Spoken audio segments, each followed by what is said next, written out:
عبداللہ ابن مسعود فرماتے کہ ایک شخص حضور علیہ الصلوۃ والسلام کی خدمت میں آیا اور کہنے لگا یا رسول اللہ، میں نے شہر کے اس کنارے کی طرف خالی جگہ پر ایک عورت سے چھیڑ چھاڑ کی ہے، میں نے اسے چھوا ہے لیکن میں نے کوئی گندی حرکت نہیں کی، آنکھ چھیڑا ہے، ہاتھ لگایا ہے، آپ سزا جاری کر دیں، میں اپنے کیے پہ نادم ہوں، شرمندہ ہوں، بدکاری نہیں کی، میں نے چھیڑ چھاڑ کی ہے، فقضی فی ما اشئت، آپ جو سزا میرے لیے مقرر فرمانا چاہیں میں تیار ہوں، مجھ سے غلطی ہو گئی۔ حضرت عمر رضی اللہ عنہ سن رہے تھے، فرمایا اللہ کے بندے، اللہ نے تیری غلطی پہ پردہ ڈالا ہے، تو بھی پردہ ڈال لیتا، چپکے سے توبہ کر لیتا، بس کیوں کسی کو بتا رہا ہے؟ اللہ نے تیری غلطی پہ پردہ ڈالا ہے، تو بھی پردہ ڈال لیتا، خاموش رہتا، توبہ کر لیتا، معاملہ صاف ہو جاتا۔ حالانکہ نبی صلی اللہ علیہ وسلم نے کوئی جواب نہیں دیا۔ فقام الرجل فانطلق، وہ کھڑا ہوا، چل دیا۔ آپ علیہ الصلوۃ والسلام نے ایک شخص کو بھیجا، اس کو بلا کے لاؤ، اس سوال کرنے والے کو بلا کے لاؤ۔ جب بلا کے لائے تو آپ علیہ الصلوۃ والسلام نے یہ آیت پڑھی، اقم الصلاۃ طرفی النہار وزلفا من اللیل ان الحسنات یذہبن السیئات ذلک ذکری للذاکرین۔ جو 5 وقت کی نماز کا اہتمام کرتا ہے، اس کی برکت سے اس کی خطائیں اللہ معاف فرما دیتے ہیں۔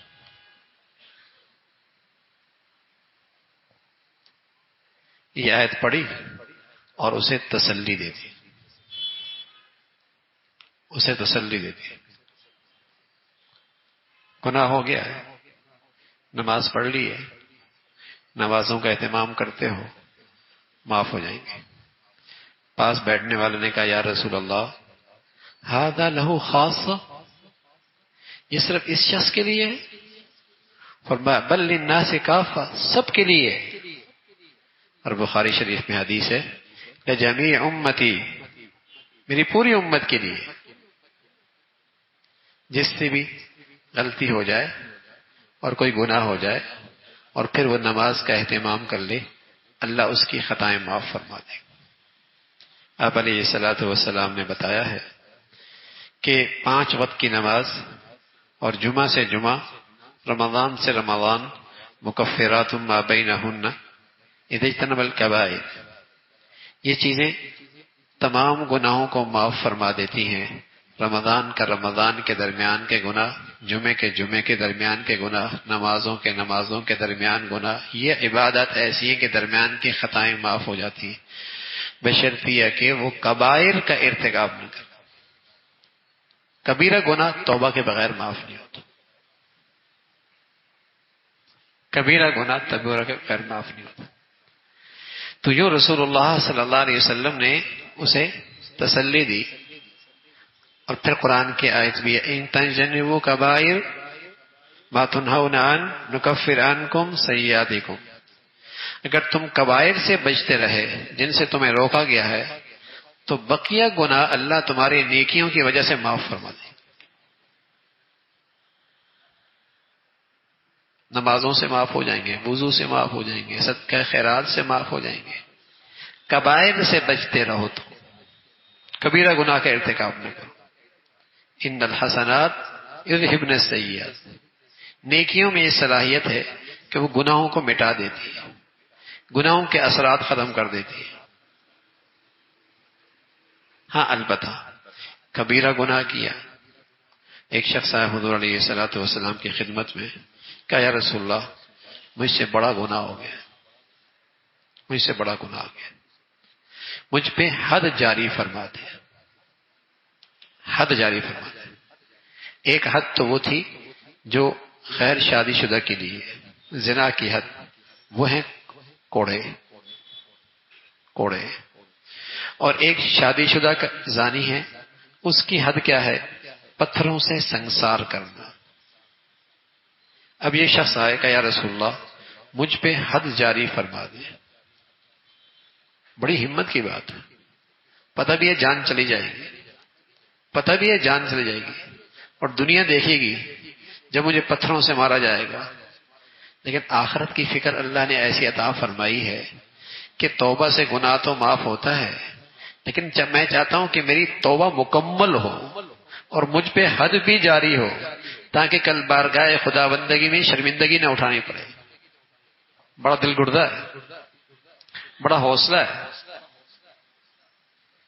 غلطی تو ہو جاتی ہے، غلطی تو بڑی سے بڑی بھی ہو جاتی ہے اور بڑے سے بڑے ایمان والے سے بھی ہو جاتی ہے، لیکن بڑے ایمان کی نشانی یہ ہوتی ہے کہ بڑا ایمان آدمی کو غلطی پہ رہنے نہیں دیتا. غلطی تو بڑے سے بڑے ولی سے بھی ہو جاتی ہے اور بڑی سے بڑے صاحب ایمان سے بھی ہو جاتی ہے، ہو جائے گی بشر تقاضی کی وجہ سے، لیکن ایمان اگر طاقتور اور صحت مند ہے تو وہ اسے غلطی پہ رہنے نہیں دیتے. کہ یا رسول اللہ مجھ پہ حد جاری کر دے. اللہ کے نبی صلی اللہ علیہ وسلم نے پہلے تو اسے ٹالا، توجہ نہیں دی. اس نے پھر کہا یا رسول اللہ مجھ پہ حد جاری کیجیے. آپ علیہ الصلوۃ والسلام نے پھر ٹالا. آپ علیہ الصلوۃ والسلام فرمایا ویحک ارجع فاستغفر اللہ وتوب علیہ. بس کرو، تم معافی مانگو اللہ سے، توبہ کرو. فرجع غیر بعید ثم جاء. پھر آیا کہ یا رسول اللہ طاہرنی، مجھ پہ حد جاری کیجیے، مجھے صاف کیجیے. حضور علیہ الصلوۃ والسلام نے پھر فرمایا ارجع فاستغفر اللہ وتوب علیہ. اللہ سے معافی مانگو، توبہ کر لو، جاؤ. پھر وہ آیا تھوڑی دیر کے بعد یا رسول اللہ طاہرنی. 4 مرتبہ اس نے ایسے ہی کہا، یعنی 4 مرتبہ اس نے اپنی اس گناہ کا اقرار کر لیا. آپ علیہ الصلوۃ والسلام نے فرمایا یہ مجنون تو نہیں ہے؟ لوگ کہنے لگے یا رسول اللہ مجنون تو نہیں ہے. فرمایا اشرب خمرا، اس نے شراب تو نہیں پی ہوئی؟ کہا یا رسول اللہ ہم نے تو کبھی اس کے منہ سے شراب کی بو نہیں دیکھی. آپ نے فرمایا ازنیت، تو نے زنا کیا؟ فقال نعم. کہا یا رسول اللہ زنا کیا ہے. آپ نے فرمایا شاید تو نے بوسہ لیا ہو، شاید تو نے ہاتھ لگایا ہو، صرف تو نے نظر رکھ ڈالی ہو. کہا لا یا رسول اللہ ایسا نہیں ہے. یعنی اس نے بار بار اقرار کیا. جب آپ نے وضاحت مانگی تو اس نے وضاحت کی. پھر آپ نے پوچھا هل احسنت، تو شادی شدہ ہے؟ قال نعم، جی میں شادی شدہ ہوں. اب اللہ کے نبی صلی اللہ علیہ وسلم نے حد کی حکم جاری فرمایا، رجم کا. اب اسے لوگ لے گئے، کوئی گرفتاری نہیں، کوئی پولیس نہیں، لوگ ساتھ چل رہے ہیں، یہ ساتھ ساتھ چل رہا ہے. اور ایک میدان میں باندھا کچھ نہیں، باندھا بھی نہیں، اور لوگ اسے پتھر مار رہے ہیں، پتھر مار رہے ہیں، سنسار کر رہے ہیں. حد ایک ایسی چیز ہے نبی بھی اسے معاف نہیں کر سکتے. اگر گواہی پورے طور پہ آ جائے، گواہ قائم ہو جائے، یا خود کوئی آدمی 4 مرتبہ گواہی دے دے تو نبی بھی اس حد کو معاف نہیں کر سکتے. اقرار کر دیا. لیکن اس شخص کا ایمان دیکھیے نا، خوف خدا دیکھیے نا، بارگاہ خدا بندی میں حاضری کی فکر دیکھیے نا. یہاں تو اللہ حفاظت فرمائے بڑے سے بڑا گناہ کسی کے حق میں کر لیتا ہے، کہتا ہے مرنے کے بعد دیکھی جائے گی. کسی کا حق نہیں دیتا، زمین نہیں دیتا، جائیداد نہیں دیتا، وراثت نہیں دیتا، مال کاروبار میں حق نہیں دیتا، مرنے کے بعد دیکھی جائے گی. یہاں تو یہ شخص توبہ کے لیے ایسی تیار ہے کہ یا رسول اللہ رجم کیجئے، سزا دیجئے، مجھے پاک کیجئے. پتھر مارے گئے، اور پتھر جب مارے گئے تو کچھ چھینٹیں ایک شخص کے اوپر پڑی تو اس نے برا بلا کہا. حضور علیہ الصلوۃ والسلام نے فرمایا لقد تاب توبۃ لو قسمت بین امہ لوسعتہم. پتہ ہے اس نے کیسے توبہ کی ہے؟ اگر سارے مدینہ کے گناہگاروں پر اس کی توبہ تقسیم کی جائے تو اللہ سب کو معاف کر دے.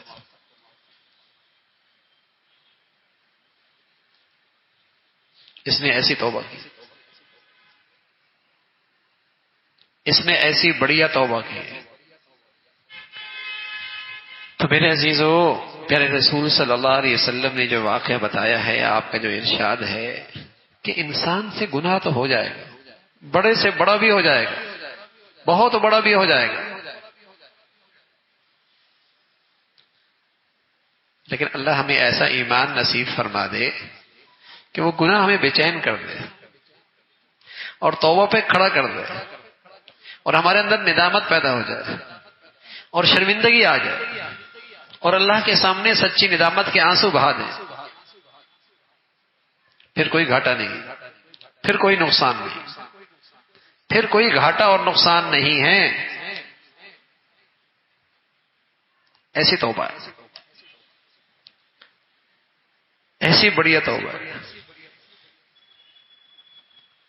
تو حضور علیہ الصلوۃ والسلام فرمایا اس کی توبہ تو بہت بڑھیا ہے. اسی طرح کا واقعہ ایک خاتون کا بھی ہے.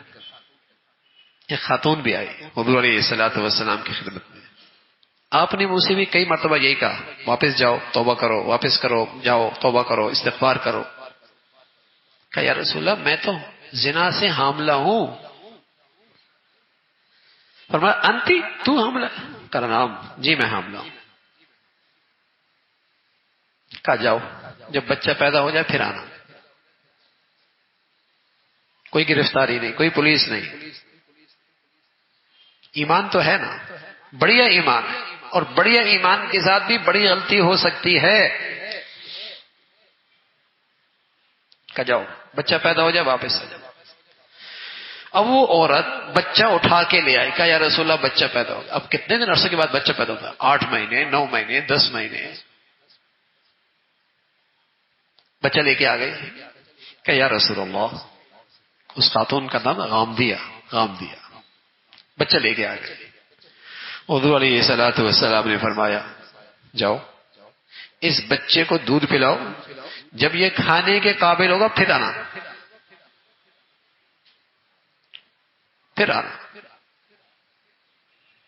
اللہ میں آخرت کی فکر نصیب فرما دے اور اللہ کی بارگاہ میں حاضری کا صحیح ایمان یقین نصیب فرمائے کہ وہ شرمندگی اس کا ازالہ کوئی نہیں. دنیا کی کوئی شرمندگی نہیں ہوتی. اصل شرمندگی وہ ہے اگر اللہ کے ہاں توبہ سے عزت مل جائے تو دنیا کی شرمندگی کوئی فکر نہیں ہے. لوگ کیا کہیں گے، زمانہ کیا کہے گا، قبر میں میرے کوئی نہیں جائے گا، کوئی قبر کے گڑھے میں نہیں جائے گا. وہ شرمندگی ہے، وہ رسوائی ہے. اللہ اس کا یقین نصیب فرما دے. بچہ ہاتھ میں لے کے آ گئی، اس کے ہاتھ میں روٹی کا ٹکڑا بھی ہے. کہا یا رسول اللہ اب تو یہ کھا سکتا ہے. اب حضور علیہ الصلوۃ والسلام نے فرمایا، اب حکم دیا اسے رجم کر دو، پتھروں سے سنسار کر. اور انہیں یہ فکر کیوں تھی کہ توبہ تو ہم نے کر لی، لیکن ہم پورے طور پہ چاہتے ہیں کہ ہمارے اندر کل قیامت میں کوئی ایسی برائی نہ ہو کہ وہاں کہیں پکڑ نہ ہو جائے. اس لیے حد کی اپنے آپ کو پیش کیا، ورنہ یہ ہے کوئی گناہ ہو جائے، کوئی گناہ ہو جائے کسی کو بتانے کی ضرورت نہیں، بس چپکے سے اللہ کے سامنے سچی ندامت کے آنسو بہا جاؤ، معاف ہو جائے گا. اور صرف معاف نہیں ہوگا، تم ایسے بھی ہو سکتے ہو، تم ایسے بھی ہو سکتے ہو جیسے آج تمہاری اماں نے تمہیں جنا ہے. اگر تم چاہو تو آج ایسے بھی ہو سکتے ہو جیسے تمہاری اماں نے آج تمہیں جنا ہے، ایسے بھی صاف ہو سکتے ہو.